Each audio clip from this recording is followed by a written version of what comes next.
We've missed this guy. He was not here last week. It is time for Mike McCarthy, brought to you by Black Rifle Coffee Company, the official coffee of the Dallas Cowboys. And Coach is joining us now. Good morning, Coach. How are you? Good morning there, Sentimental Sean. I miss you too. Oh, I love that. Coming in soft. Can't wait to hear what's coming next. Now, look, we haven't grilled you, I don't think, for a long time. I think 12-win seasons. Not much to complain about. Not much to complain about, man. So there's been no discomfort between us this year, I don't think. Yeah. So far, yeah, I think it's been good. Yeah. So far. Look at that. Just like Coach looking at all the angles. I'm feeling great about the future. So I think we'll be able to keep this pace.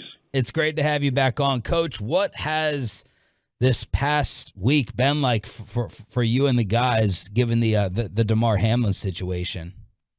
Yeah, I mean, definitely. I think it's you're talking about tragedy, and so obviously it definitely leaves a mark. And but I'm proud of our players and our staff and how we responded just from our perspective.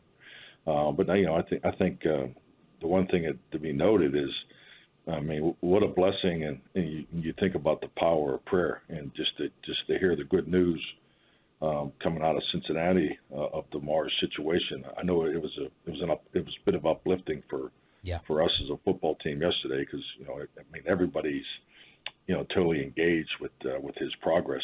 There's some personal relationships on our team with Damar, and so it's awesome to see him making progress, and I clearly understand he has a ways to go, but it's been an experience, and but I really like the way our players have opened up the conversation and are dealing with it. I mean, it's not natural for grown men to talk about these types of things, and I think it's been an experience that our football teams has handled as well as it could be. Were you watching this live Monday night?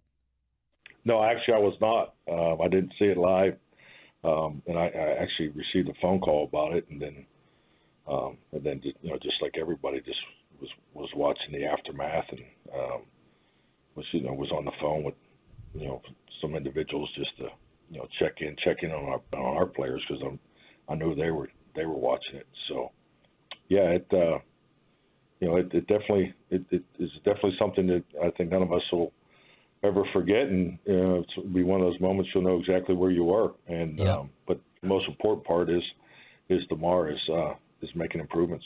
And how about the medical teams, Coach? This is something we've never had this, so we don't talk about it, and we probably overlook and don't give them enough credit. Like yesterday, it was just hitting me with the physicians giving the update and giving praise to the CPR on the field and the response time and the minutes and seconds that were at play. I mean, you guys have an operation in place, and you obviously know more about it than us. I mean, what can you say about the medical plans and the medical attention that's in place for these types of things that saved his life? Oh, it's incredible, and it's obviously was a key in us getting to this point. And if you've ever been around it personally, I mean, what you talk about, I don't want to call it performing, but just to be right on top of your responsibility in that moment. I mean, it's remarkable that they were able to do what they did in response time, and it's obviously is a key part in him having an opportunity to recover. Coach, was there any discussion around the players, amongst the players, of them on your team of not wanting to even play this weekend? That not that I've been engaged with, but I just like anything. When we got in the room together, the biggest thing is I wanted them to open up and make sure that talking about what's on their minds, and from the feedback that I've been involved with, I feel like that's going on, and at the end of the day, we had a pretty, I'm gonna say, a normal Thursday, and as far as the quality of work on the field, and the players are engaged. So I think we're making progress and completing a week of preparation. Mike McCarthy here on the Fan. Coach, in all your years of experience with the playoffs and heading into postseason, what we always try to figure out the formula for who's going to win it all. Is it the hottest team? Is it the healthiest team? Like, what is on Mike McCarthy's criteria list of the most important things to end the regular season with heading into the playoffs for a championship contender? Well, I mean, it's really the connection of of those variables and two of them that you talked about. I mean, health is important because if you're not healthy, then now your challenges, particular potential matchups that you wouldn't have to be as focused on if you were healthy. So I think stating obvious, but the health, the flow, the confidence of the team, I think all those things play into it. And I think the way these playoff teams match up, the importance of one phase, offense, defense, or special teams over another, and just got to be on top of your game and really play to what you've built over these 17 games. But yeah, I'm huge in the ebb and flow and pace of operation, mind speed, and all those things because it's time to go play your best football game. I mean, that's why I've always just admired the Olympic athletes. They train 4 years for that that one moment. And that's really what playoff football is. Coach, what's your philosophy on scoreboard watching? Like in the middle of this game, are you keeping an eye on what Philadelphia is doing? Will you let that impact, playing time if they're up by, 3 scores in the second half? Well, I just, you just made me think of a kind of a funny memory, but what's the memory? Well, it's the Super Bowl, but I think it. When you go into other stadiums, I mean, they show the scores of the game. So, I mean, I can sit here and say, don't watch the scoreboard. And I've also been part of this situation where, we didn't, we were playing at home and just said, don't put the score on the scoreboard because you want the players to stay into the game. So I've seen it both ways, but I can remember when we were playing in the Super Bowl, and I think it was first time in AT&T Stadium. And so you're trying to get the team ready for the game. And I was like, no, hey, make sure you're focused because I'm told they got this, this unbelievably huge jumbotron in there. And I said, I don't want anybody staring at the damn board. Stay in the game. It's, making a big point of it. And so we get out there for the game and the national anthem, just the way they had it set up. I'm sitting there like looking at the jumbotron, watching the national anthem, and I hear some guys giggling. I look down and there's like 3 or 4 players laughing at me. Like, I thought we weren't supposed to look at the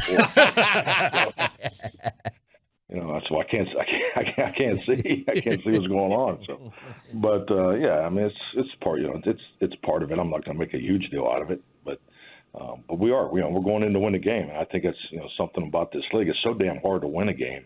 And that's so true. It doesn't matter what week you're in. I mean, there's always motivation for both teams in a game, regardless of your record, regardless of your situation. There's always personal motivation that can bring a group together and to go win a football game. And I believe that. I've seen it happen over and over again. So we just need to stay totally engaged, and we're going to have 48 guys, on the game day roster, and we need to use those 48 to go win the game. Do you know, I'm not asking you to name them, but do you know all the different scenarios, or do you, like Ron Rivera caught some heat for apparently not being aware? Can you keep track of that stuff? Do you like keeping track of it, or it's just like simplify it or don't tell me at all? I think a lot of it's, in just my view, I think it's wasted energy because two-way ties or three-way ties and all that. And I love numbers. I'm a numbers person. But yeah, I'm totally aware. I mean, it's just we're the 5, or if we get help, we can move up to the 1 or 2. So I mean, that's it's pretty cut and dry for us.